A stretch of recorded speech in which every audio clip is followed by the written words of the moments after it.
Greetings, movie fans. You're all very welcome to the Big Reviewski with Omniplex Cinemas and my Omnipass. My name is Eoghan Doherty. I'm Rory Cashin. That was so smooth. We did that expertly. I'm presenting the news, but I suppose this is the news of 2020.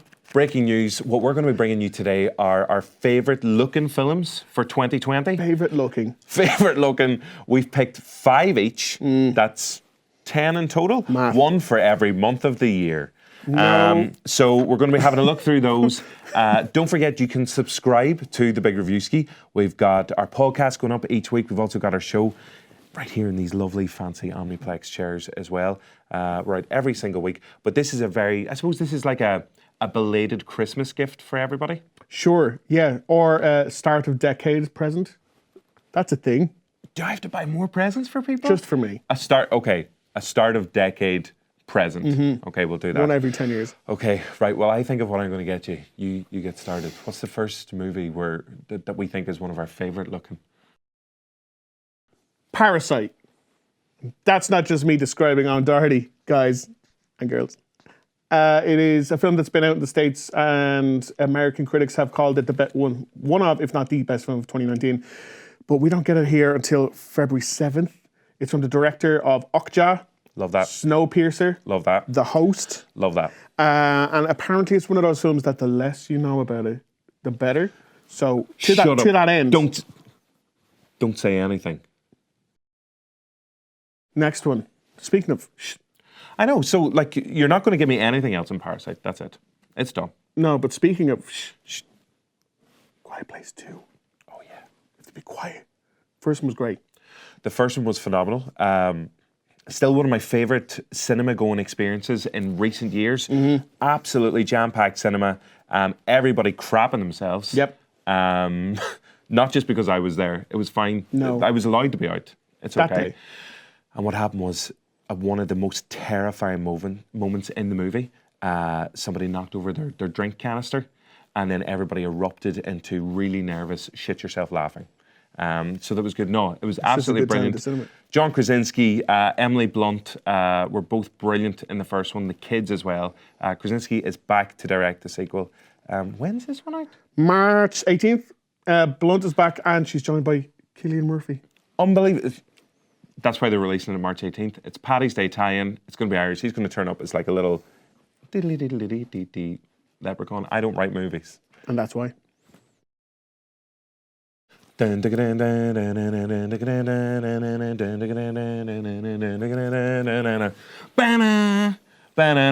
Bond. James Bond. No Time to Die Bond. This is Bond number 25. It's hitting cinemas April 2nd. And I, for one, am unbelievably excited. The trailer was released just recently, and it looks phenomenal. Yep. It looks dirty. It looks gritty. It looks rough. And there was lots of super stunts. Yep. And lots of sexy staring. Daniel Craig has the real intense kind of eyes in it. Do you not think? Yeah? Yeah. Yeah. So there's a lot of... I just find his staring very sexual in that one as well. Rami Malek is in there as... the bad guy. The bad guy. Well, we think he's a bad guy. He's got like a disfigured face. He's also trying to kill James Bond. I think there is that. He does have default. a gun, and he does look like he's killing people in it as well. Christoph Waltz returns as Blofeld in the trailer as well. So this was originally due to be directed by Danny Boyle, but he dropped out. He was like, nah, not for me, Bond, you're grand. But Kari Fukunaga is in there as the director of No Time to Die. Directed lots of True Detective Series 1. So we're in safe hands for this one, I reckon. And as I said, April 2nd, we can look forward to that. Exciting. So exciting. Coming out in May 8th of 2020 is a film that a lot of people probably haven't heard about, because it was only when I was looking what am I most excited about, I stumbled across this one.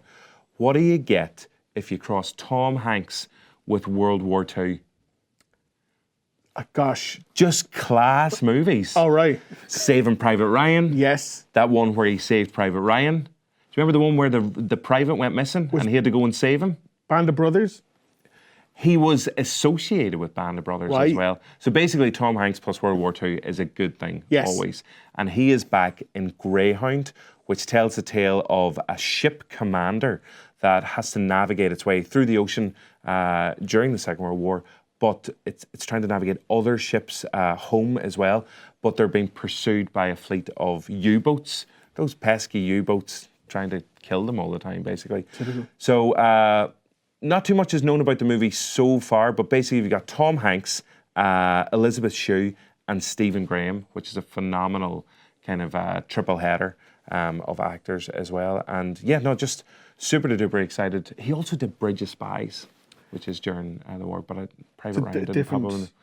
Time. Well, The Wall. Still Tom Hanks. Sure. The Wall. The Wall. That Pink Floyd album. So Greyhound, coming out in May of 2020. Cannot wait for that. The Wall. Yeah, the Pink Floyd joke, I got it. Yeah, all right. Yeah, You didn't laugh, though. I know, it's not funny.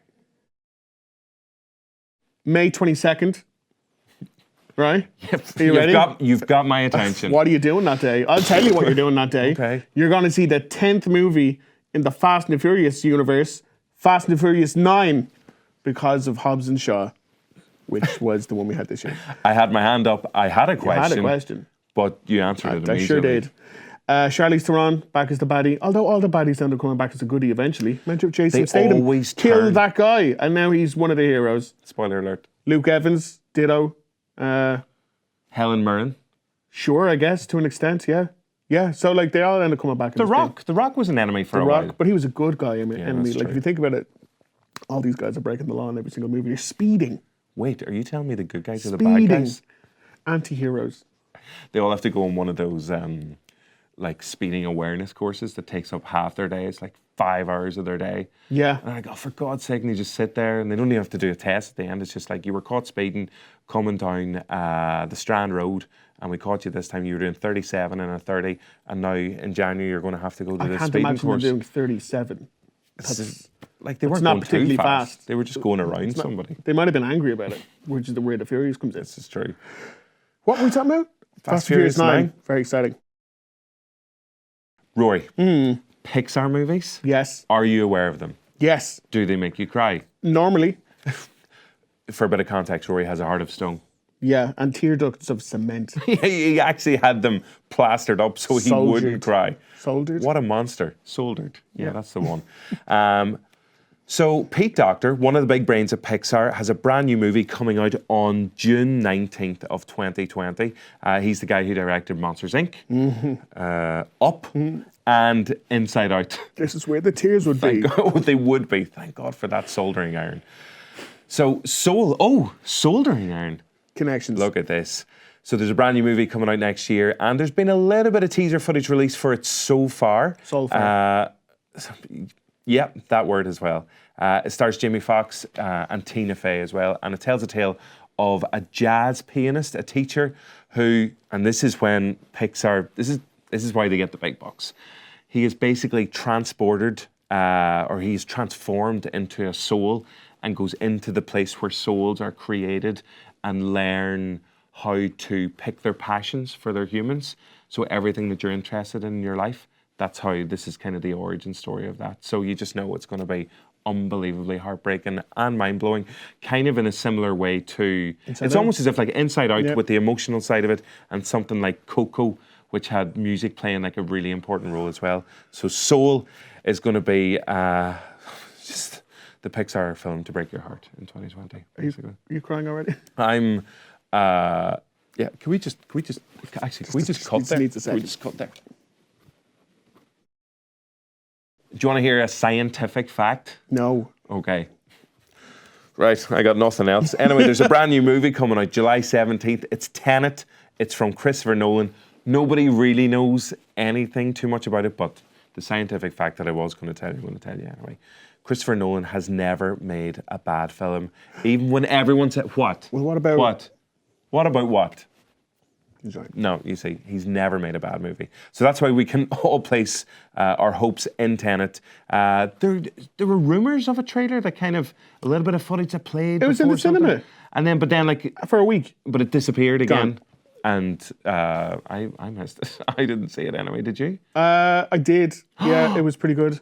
Yeah. Oh. It doesn't give away a lot. It's mostly John Michael Washington? Yes, of course, who is Denzel Washington's son and the star of Black Klansman as well. He's the star of the show in this one. All we know is that it's an action thriller and more rumours that it's potentially a sequel to Inception. So whether it is or it isn't, we're going to love it anyway. But you know quality is guaranteed with a Christopher Nolan movie coming in July of 2020. Tenet. That's Tenet's. Like the drink. It's not. Is it about the drink? Holy shit. Is it about the drink?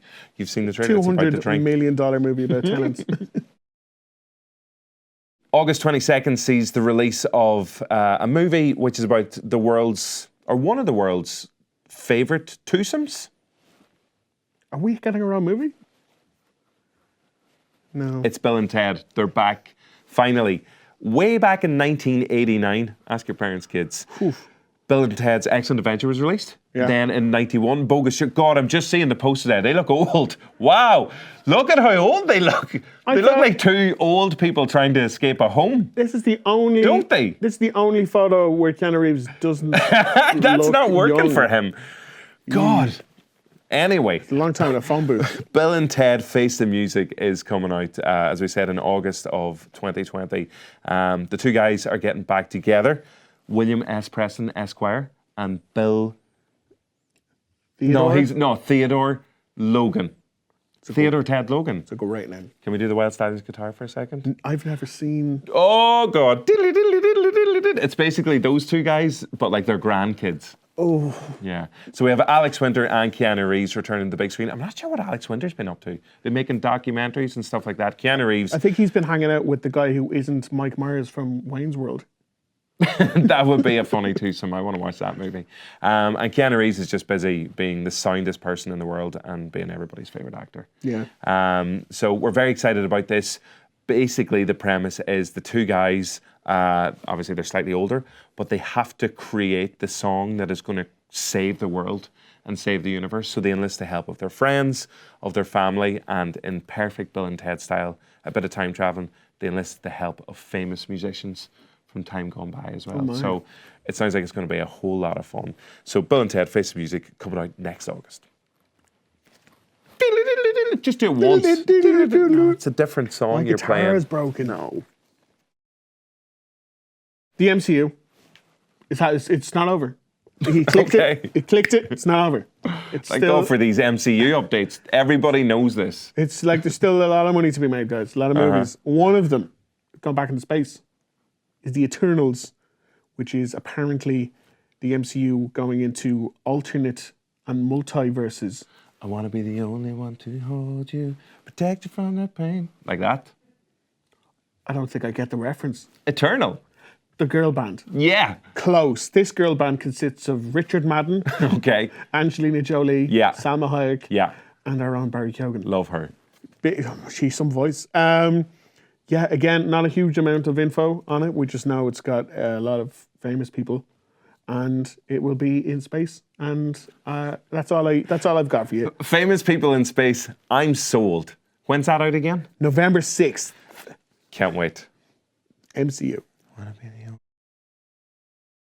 have a question for you. Hit me. What do these people have in common, aside from being actors? Timothée Chalamet, Rebecca Ferguson, Oscar Isaac, Josh Brolin, Stellan Skarsgård, Dave Bautista, Zendaya, Jason Momoa, Yeah. and Javier Bardem. None of them will answer my calls. That too. They're also all in Dune, the new mega huge sci-fi blockbuster from Denis Villeneuve, who is the guy behind Sicario, Arrival, Prisoners, Blade Runner 2049. Yeah. Absolutely phenomenal director. Yeah, with just about every famous person in the world. The interviews for this will take up 4 or 5 episodes of the Pretty Big much. Reviewski. Yeah. Fingers crossed. Should be very exciting because it's big, it's sci-fi, it's Oscar-y, it's buzzy. It's that Oscar buzz that you love. Yeah, and it's based on the hugely popular book as well. There was a film made by David Lynch version. There have been video games of it as well. But this is... I was thinking about this because Denis Villeneuve speaks French. You think he's French-Canadian? Canadian-French? One of them boys? Sure. And if you think about it, there's a hidden message in the title of the movie. Dune. Dune, which is French for the one. Is it? Yeah. like Dune, you need a way past it. Dune. Which means this is the one. This is the adaptation that everybody has. Well, been this waiting is for. the one. That's all right then. I mean, I enjoy I don't know if that a theory good stands up. multilingual segue as anyone. There you go. When's it coming? November 20th. Can't wait. Duh.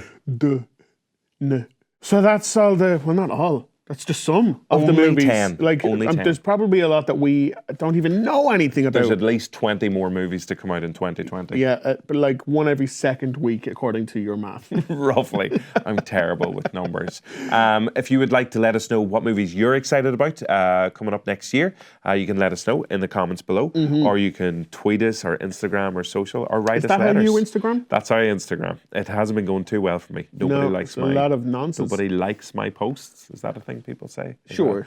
But thanks for tuning in to this bonus feature of the Big Reviewski. As we said, keep an eye out for the weekly show as well. I'll be there. Eoghan, Rory will be there as well. Yes. Justine, Paul, loads of special guests as well. So we will see you over on the Big Reviewski. Chat after. Bye.